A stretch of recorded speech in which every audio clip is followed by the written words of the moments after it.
안녕하세요. 키위아저입니다. 첫 번째 에피소드로요. 뉴질랜드로 이민 오는 방법, 즉 영주권 취득에 대해서 간단히 개념을 잡아가는 시간을 가지려고 하고요. 오늘 내용은 그렇게 디테일하지는 않습니다. 디테일한 것들은 다음 에피소드에서 전달을 해드리기로 하고요. 오늘은 일단 큰 줄기만 설명드리려고 생각을 하고 있습니다. 그래서 오늘 말씀드리는 부분들은 아주 쉽게 넘겨드리면서 참조만 해주시면 됩니다.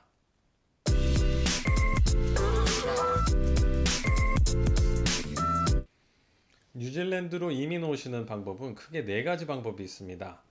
첫 번째로는 투자 이민, 즉 뉴질랜드에 일정 금액 이상을 투자하시는 방식이 있고요. 두 번째로는 사업 이민, 뉴질랜드에 오셔서 사업을 직접 하시는 방식이 있고요. 세 번째로는 가족 이민, 즉 배우자를 통해서 영주권을 받으시는 방법이 있고요. 그다음에 마지막으로는 기술 이민, 직업을 통해서 영주권을 받으시는 방법이 있습니다. 투자 이민은 그 이름에서 알 수 있다시피 상당히 많은 금액의 투자를 요구를 합니다. 한국 돈으로 최소 24억 정도가 투자가 돼야 되고요. 뉴질랜드 평균 소득인 연봉 한 5만 불 정도로 환산을 해보면 정말 숨만 쉬고 꼬박꼬박 모아도 한 75년 정도 걸리는 그런 규모의 자금이고요. 이런 부분들을 이제 설명을 드리면은 어떤 분들께서는 그 돈이 있으면 뭐하러 뉴질랜드를 가느냐, 뭐 미국이나 캐나다를 가지 차라리 이렇게 얘기를 하시는데 만일 뉴질랜드가 정말 마음에 드셔서 여기 오고 싶으시고 그다음에 자금력이 되시면은 비교적 간단히 이민을 올 수 있는 방법이라고 말씀을 드리고 싶고요. 왜냐면 뭐 체류 일수만 채우면은 거의 이제 영주권을 받을 수 있는 그런 구조고요. 그리고 수익률도 괜찮은 편입니다. 사업 이민은 뉴질랜드에서 직접 사업을 운영을 하셔야 되는데요. 최소 자금이 8천만 원 정도는 투자가 돼야지 됩니다. 이 사업 이민에서 가장 중요한 거는요. 어떤 아이템을 선정을 하느냐입니다. 왜냐면은 이민국에서 심사를 할 적에 과연 이 사업을 통해서 어떤 기여를 뉴질랜드에 할 수 있는가 이 부분에 대해서 굉장히 초점을 맞추거든요. 그래서 그런 부분들을 잘 입증을 할 수 있어야 되고요. 또 이 사업 이민 같은 경우는 좀 위험 부담이 있는 게 정해진 시간 안에 흑자 전환도 해야 되고 그 다음에 어느 정도 수익이 발생을 해야 되기 때문입니다. 그래서 만약에 계획대로 이게 비즈니스가 운영이 안 됐을 때 결국에는 뭐 시간도 날리고 돈도 날리고 영주권도 못 받는 그런 상황이 될 수가 있기 때문에 이런 거를 잘 고려를 하셔야 됩니다. 그래서 저 같은 경우에는 비즈니스적인 어떤 경험이나 뭐 역량이 없으신 분들한테는 그다지 추천드리고 싶지는 않은 그런 카테고리입니다. 가족 이민은 이제는 배우자 초청 이민을 의미를 하고요.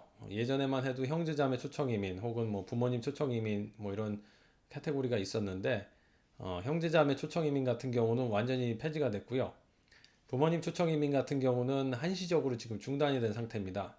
그래서 2년 정도 후에 다시 리뷰를 해서 그 방침을 결정하겠다고 이렇게 발표를 한 바가 있고요. 뉴질랜드 그 이민국에서 조사를 좀 해봤더니 형제 자매나 뭐 부모님은 뭐 뉴질랜드의 어떤 경제적 이득을 가져오는지 뭐 이런 부분에 대해서 뭐 전혀 발견을 하지 못했다고 그래서 폐지를 하기로 결정을 했다고 그렇게 얘기를 하더라고요. 뭐 그래도 고맙게도 아직 배우자 카테고리는 남아 있어서 만약에 배우자분께서 뉴질랜드 영주권자거나 시민권자라면 그 관계에 의존을 해서 영주권을 취득을 할 수가 있습니다. 뭐 비교적 간편한 방식이고요. 이제 두 분께서 최소한 12개월 이상 같이 사셨다는 그런 부분들을 입증을 해야지 됩니다. 앞서 말씀드린 카테고리에 해당 사항이 전혀 없으신 분들, 아마도 많은 분들께서 그러리라 생각이 되는데요. 그런 분들께는 사실 기술이민밖에는 답이 없습니다. 기술이민 같은 경우는 뉴질랜드 이민국에서 기술직이라고 인정하는 그런 직업을 갖고 계신 분들께서 이제 신청을 하실 수가 있고요.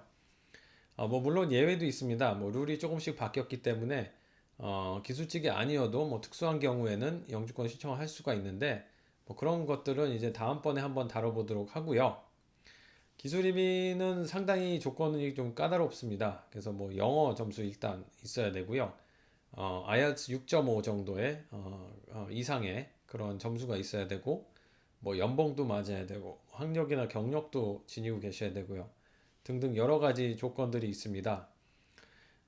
그리고 이제 특히 2017년 8월 28일 있었던 이민법 그런 개정에 따라서 더욱 강화가 좀 된 상태라서 많은 분들께서 걱정을 하고 계신 걸로 알고 있습니다.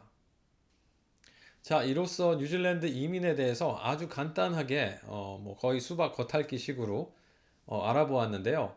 너무 디테일한 얘기는 일부러 하지 않았습니다. 그냥 이제 약간 개념만 잡는 식으로 설명을 드렸고요. 만일 이번 에피소드가 뭐 유익했거나 뭐 재미있었다 하시는 분들께서는 뭐 라이크 버튼이나 구독 버튼 좀 눌러주시기 부탁드리고요. 그럼 다음 에피소드에서 좀 더 유익한 정보로 찾아뵙도록 하겠습니다. 감사합니다.